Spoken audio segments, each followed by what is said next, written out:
Hello, BookTube. We're coming back to my 2023 random tour of some books that are on shelves. It's not my library tour because it's changing as we go along. But the last episode that I filmed, I just filmed an episode that ended up being 90% Legion of Superheroes, which ought to be great, but some of you just don't get comics and don't want to get comics. So we're going to move on and do maybe a couple of shelves in a normal 30-minute video. Then these will be normal books. These will not be me nerding out about a 20th century tea of Moscow teenagers. These will be just normal books. So let's see what we have here. Now I mentioned this is a custom-made bookcase. It's beautiful, just beautiful, stained beautifully, made beautifully. Joe did a great job with this. Before he became heterosexual, found a beautiful, wonderful wife, had some children. I don't know where I go wrong with these people. anyway, anyway, he made me this bookcase. It's very tall, so there's lots of transwise stuff. We're going to do that. So first we'll deal with the stuff that's out on the shelf. Then we'll deal with the transwise books. Then we'll deal with the books on the shelf. So on the shelf, out on the shelf here, we have Thomas Bergen's book on Dante. One of these coverings on it. I love this book. There's been so much written about Dante, and most of it isn't worth the paper it's printed on, but this particular author is wonderful. Absolutely wonderful. Anything that you can find, you won't be able to, unless you have the Brattle Bookshop, you won't be able to find this person. But is there a picture? No, there's no picture. All right, well, New Haven's best. Then we have this thing, which we've seen on this channel many, many times. This is an old anthology of poetry. It's called The New Poetry, but it came out in 1932. And then decades later, someone gave it a John F. Kennedy school dust jacket like this. And we were using it for a long time for Poetry Thursday until I rudely abandoned Poetry Thursday. Then we'll do the transwise books here. We have Charlotte's Web in a lovely naked hardcover. My producer at CPL Radio, we were doing an episode on Charlotte's Web, and I mentioned in that episode that I did not have a copy. Just random chance, don't happen to have a copy. And he sent me this lovely thing here, this lovely, durable hardcover. Then we have this thing, just found it recently, but that's the nature of this so-called library tour, is that the books are changing in this room as we go along, so there's no point in any of this. I love this thing, just love it. This is a big anthology of something we've seen many times before. This is a Woodhouse anthology. This is Just Enough Jeeves, with the deep French flaps there. Just a big, fat Jeeves anthology. This is Jeeves, who is Bertie Wooster's omniscient valet, but there's another volume, at least one other like this, that's Blandings, I think, that I've never seen. One of these big things with the nice floppy binding, really low quality paper, which you'd think would be a detriment, but it actually helps here to keep it light and flexible. And also these deep French flaps. There is a Blandings volume that's like this that I just have never found. The Brattle will provide. Then we have Kenneth Roberts. This is his great novel Rabble in Arms, with an N.C. Wyeth cover illustration. American Revolution fiction, but also regional fiction and very much personality-driven fiction. I say this all the time on this channel when I mention someone like Kenneth Roberts or Samuel Eliot Morison. I mention this all the time. So does Mark Richardson. Whenever he gets a chance to make a video, we are in uniform here. This author's gone. He's never coming back, and he seems very much like dusty books in the attic that my granddad liked. He seems very much like titles that you see on a table at a yard sale. And that is a mistake. That is a mistaken impression. He is vividly alive. You will love authors like this if you encounter them. No one's ever going to reprint them, so you're going to have to go and find them. But once you know how great they are, when you go to some library sale or a yard sale, and you see a bunch of these things and the guy at the table is half asleep and says, well, I've been sitting on them all day, and they've been in the attic for 50 years, so I'll give you the whole lot of them for $1. Consider yourself lucky. Smile behind your hand, because these are great. These are absolutely great. But anyway, then we have this thing, which really ought not to be here, but that doesn't matter, because nothing is going to be where it is in this room when I'm done with this library tour. I have the beginnings of a whole shelf of books about murder mysteries. Reference works, writers writing about murder mysteries, prefaces, that sort of thing. And this is a classic one. This is Murder, Inc., which is all about, it's absolutely full of esoteric poisons, how to set up a room, how to hide a red herring, all that sort of stuff. The kind of thing that really should not be buried on a shelf here, because I kind of need it. I kind of need it for Camp NaNoWriMo. I've sort of decided that for Camp NaNoWriMo, I'm going to write a murder mystery. and I'm still trying to figure out what it's going to be. But there are a lot of practical details in this book that I'll probably need. Then we have a more modern thing, full of reviews. I found and clipped every review I could find for this. Didn't matter. As soon as I read it, I read I think a PDF before I even got the advanced copy. And I read it, I went into it, I admit, with a lot of skepticism. This is an author I tend not to like. And I loved it. Just loved it. This is Inside Story by Martin Amis. It says a novel. It's certainly not a novel. There's no invention in here at all, but I don't care. What difference does it make? Especially since 2022 or 2021, authors and their publishers just routinely lie. This is just a straight up lie that this is a novel. It certainly is not a novel, but it doesn't matter. It's the story of Martin Amis and his father, his famous father, Kingsley Amis, and most heartbreakingly, his friend Christopher Hitchens, who's all through this book. And it's wonderful. Absolutely wonderful. It distills all of Amis's genuine strengths as a writer and has almost none of his weaknesses. Pretty much the most annoying thing about it is the explicit lie on the cover. It's not a novel. I mean, if you told me that it was, a long-haired ram, I wouldn't believe you either. I wouldn't start to pet it or let it loose in the backyard. You don't dictate reality just by saying it. You have to. Anyway. This next one is also a relatively recent thing. I don't think this has a sheet in it at all. But this can't be more than 2 years old. 2021. This is by Douglas Wolk, and this is All of the Marvels. And for some relatively recent books, I don't need forever and ever to know that it's going to come in here. This is wonderful. I had my arguments with it, as any Marvel fan would. This is about Marvel Comics. And the author, the conceit of the book is that he reads through all of Marvel Comics as though it were one continuous story by one person, and tries to map out the highlights, the lowlights, the change in the narrative tenor, that sort of thing. And I loved it, but the whole time that I was reading it, I was thinking ungenerous thoughts. The author's never going to see this video, so he's not going to care. It's just us. But the whole time that I was reading this, because we've already seen this conceit, right? Where did we see it? Yeah, we saw it with this. We saw it with Jack Miles' book, God, a Biography, where he does the same thing. He goes through the Bible, which was written over the course of 1,000 years by 1,000 people. It is most certainly not a concerted narrative. And he treats it as a concerted narrative, and he treats God as its central character, and wants to give us a picture of that character and how that character changes over time. This author tries to do the same thing with the story of Marvel Comics, and his descriptions of a lot of those individual comics are really entertaining. And the but is that conceit is wasted. Not completely wasted, but the simple truth is that this author, as much as I like his work, did not show himself up to the task. There is a mega book to be written in which someone does this exact same thing, only successfully. More successfully.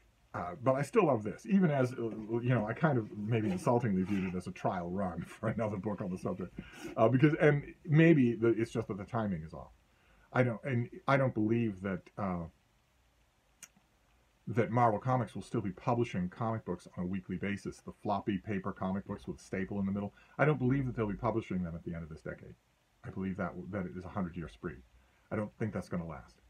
Marvel or DC, but especially Marvel, who has been extra zealous in getting rid of their fans, in letting their creators, their writers, their artists, their editors, their colorists, go all over social media under the banner of their masthead, saying that all of their fans are Nazis, they're all monsters, they're all losers, we want an entirely new fan base. It's not out there. It's not out there. Of course, it's not out there. The fan base, the one and only fan base that you get is the one that you're vilifying actively. And Marvel has they went full in on that. And that was at a time when comic book sales were dropping anyway. Now they're dropping off a cliff. So I don't believe that Marvel's going to be making comics at the end of this decade. Which means that sooner or later, whether it's official or not, we will see the last issue of Spider-Man, the last issue of the Avengers, the last issue of the X-Men, and DC Comics will follow. I believe that in my lifetime, if I'm lucky enough to live that long, we will see the last issue of Action Comics, the last issue of Superman. And maybe that's the time to do a mega narrative of what it all meant. Maybe there's just a timing that was wrong in this book. And then this next one, a gift from one of you, Science Fiction Century, David Hartwell. This is a great science fiction anthology, just incredible. I love it, absolutely love it. Then we have something, this was from, this is actually a new release or not, well, it's not brand new, but this came from the publisher, not from the Brattle Bookshelf. This is from 2019, a very lovely reprint of Night and Day by Virginia Woolf. Nice floppy paperback with the French flaps. I was overjoyed to get it, overjoyed to read it. I'm already a big fan of the book, but you can see it's sort of adrift here, right? Because the classics are slowly expanding in this room, except for the Legion, Legion of Superheroes. This, like for instance, the rest of the shelf is all canonical. It's all W.H. Auden. I got all of these and I put them all together. This is Forwards and Afterwards. Ordinarily, I would say this doesn't belong here because I have a bookcase. This is Auden writing prose, occasional prose about books, reviews, prefaces, afterwards, that sort of thing. And I have a whole bookcase for those, but I have a trade paperback of this there. And this is a kind of uniform set of Auden that Random House did a while ago. They did that, but they also did this. See, they're kind of uniform. So it's the collected poems of Auden, then the collected longer poems of Auden, same setup. And then a book called The English Auden, also the same look. And I think there was one other. I think there's one more in this set, so-called set, that was a companion to this volume. I think the other one is. But this is, the stuff that made Auden into Auden, the thing that made him a figure on the literary landscape. And those are all here. They're in uniform set. I had the collected poems in a hardcover that I was beating the hell out of for a couple of years, where I was really crawling my way through it. And then this whole thing, not the longer poems, I found that separately, but the English Auden, the collected poems, and Forwards and Afterwards all appeared at the Brattle in these lovely hardcovers, like new, with these plastic dust jackets on them, so I grabbed them. And they're all in here now. So I have a nice big Auden library, in addition to a whole bunch of books about Auden, which is great. Okay, and then we're going to move on. We've got plenty of time. I feel guilty because that last library tour was all Legion of Superheroes. So we're gonna move on. We're gonna do another shelf for those of you who aren't Legion fans. And so we're gonna go to another shelf here, and we'll get rid of the Transwise books first. First one, just an ordinary Penguin classic of Mulliner Nights by P.G. Wodehouse. So I don't, in that big Just Enough Jeeves volume from Norton, I don't think they did a Mulliner book or a miscellaneous book, golf stories, drones, club stories. I don't think they did anything like that. I think it was Just Enough Jeeves and Happening at Blandings or something like that.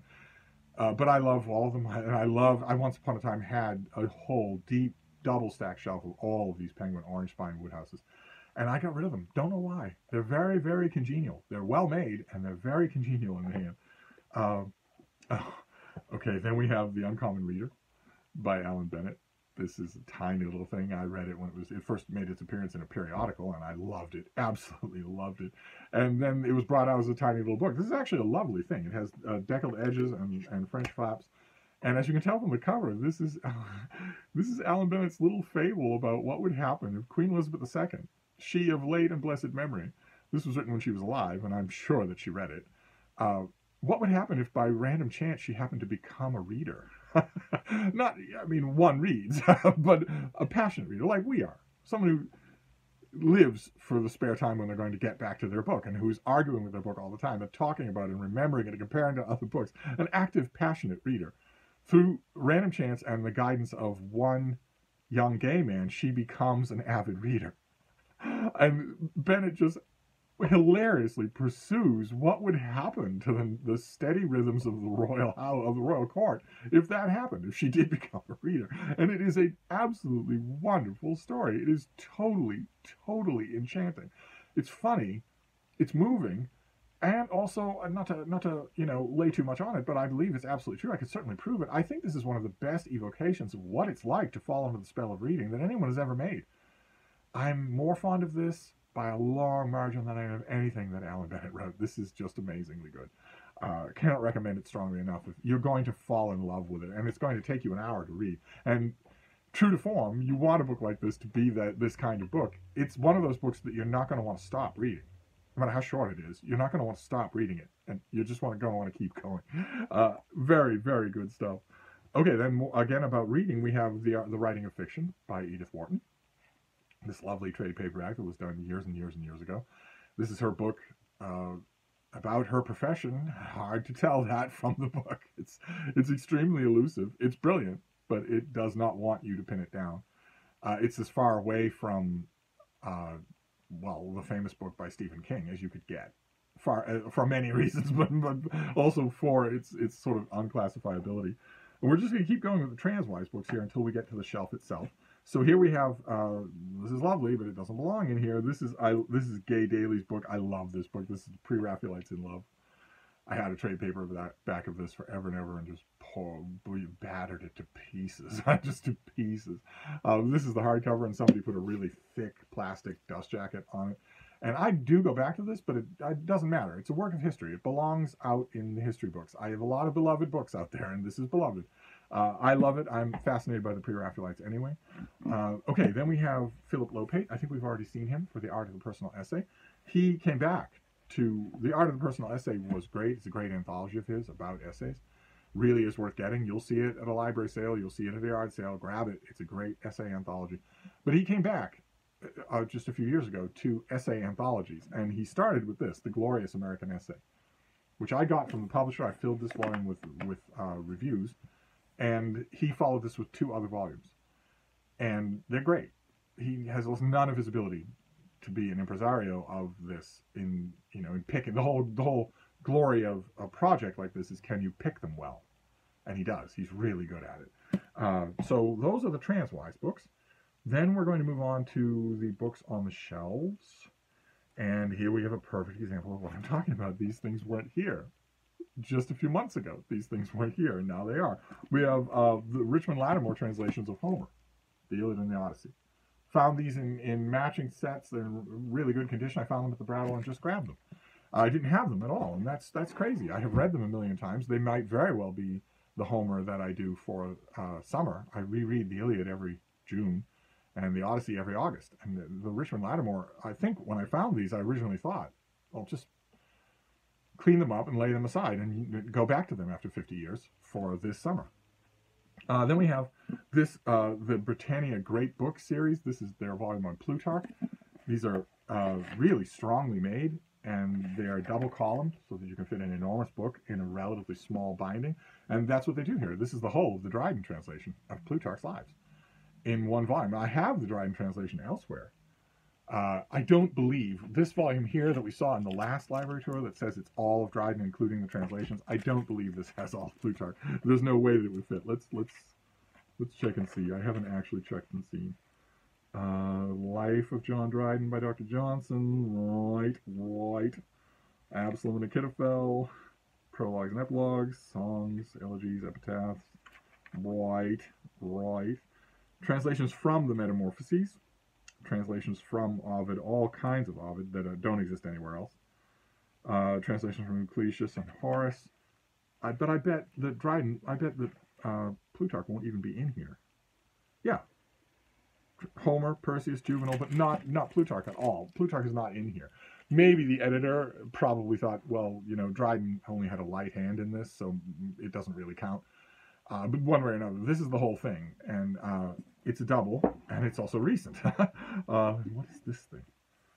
Okay, this is also fairly recent. This whole shelf, almost all of this is fairly recent. This is an old, who is this? Heritage. This is an old Heritage box set of The Oregon Trail by Francis Parkman. Lovely thing that is fully illustrated on the inside. It's actually nice textured cover like that, and it's got illustrations on the inside. And when I hauled this on this channel, a lot of you told me that Heritage Press is pretty durable. I found this to be pretty durable. When I got it, I read a chunk of this. And as long as I can manage the box, the box sets are my nemesis. But as long as I can manage the box, I think this will probably stand up really well. Then we have Gabriel Josipovici. This is the Book of God. It's not a classic, but it is also a recent buy, and this is a meditation on the author's reading of the Bible. I thought it was fantastic. I just loved it, and I'm a sucker for these kinds of things. Then we have Edward Rose Snow. This is The Romance of Boston Bay, classic of his. He did a whole shelf of books, and this is just there's our author grinning there. This is Boston history. I have a bunch of Boston history scattered throughout this room. I love the way this guy writes. I love the stories that he tells. I wish that I could find old hardcover volumes like this of almost everything that he wrote, that would be great. But I think this is the only Edward Rosenau that I have anywhere. Then we have Crime and Punishment by Dostoevsky. This is the Michael Katz translation. Lovely floppy trade paperback. The cover blurb. Very nice of the folks at Liverite. I am a big fan. Liverite is an imprint of W.W. Norton. I'm a big fan of the folks at W.W. Norton. And unbeknownst to them, I know everything there is to know about Horace Liverite, the man their imprint is named after. Everything there is to know. And they put me on the book. How wonderful. The only thing that would be better would be to be on the dust jacket of the hardcover. And in this case, for the Michael Katz translation, I am on the dust jacket of the hardcover, which we will get to. It's on the way somewhere along the way. And I was, of course, going to put that in this room. But this is famous because this was my one brush with stardom. This paperback was in one scene of the HBO drama You, clearly visible. And I think for a fraction of a nanosecond, you can almost make out my blurb. I think you can for almost a fraction of a nanosecond. Not long enough for me to claim royalties or anything like that. And then another recent acquisition. This is Ronald Knox. We see Ronald Knox on this channel a lot. This is his version of the Bible. So the Old Testament in 2 volumes and the New Testament. Just his version of the Bible. I saw this turn up at the Brattle and grabbed it. It was all out in sale lot. They weren't all next to each other. I had to go and find them, but I definitely want it. Absolutely, I want it. So this whole shelf, and this whole shelf is fairly, aside from the Crime and Punishment, this is all fairly new stuff. And a lot of it is the classics that are slowly creeping up on this whole room. You've got the Knox Bible, you've got Crime and Punishment, you've got the Oregon Trail, you've got Plutarch, and you've got the Richmond Lattimore Homer. That's a lot of this shelf. So there you go. That is. I'm gonna just put these back where they were. I'm not gonna argue with the shelf just yet. I'll put everything back where it was and rearrange all this when we're done. Because if we're doing 2 or 3 shelves a day, we'll get through with this room a lot faster. And then we're gonna stop once I'm done with this room, this wall behind me. I'm going to stop at the library tour long enough to totally rearrange this room. Or maybe I won't. Maybe I'll just keep going and wait until I'm done. We'll finish, at this rate, we'll probably finish in the late summer. And then I will totally destroy everything. Anyway, that's another library tour to go along with the one that I wasted or indulged with for the Legion of Superheroes. So I'm gonna wrap this up for now, and I will be back. Thank you, BookTube.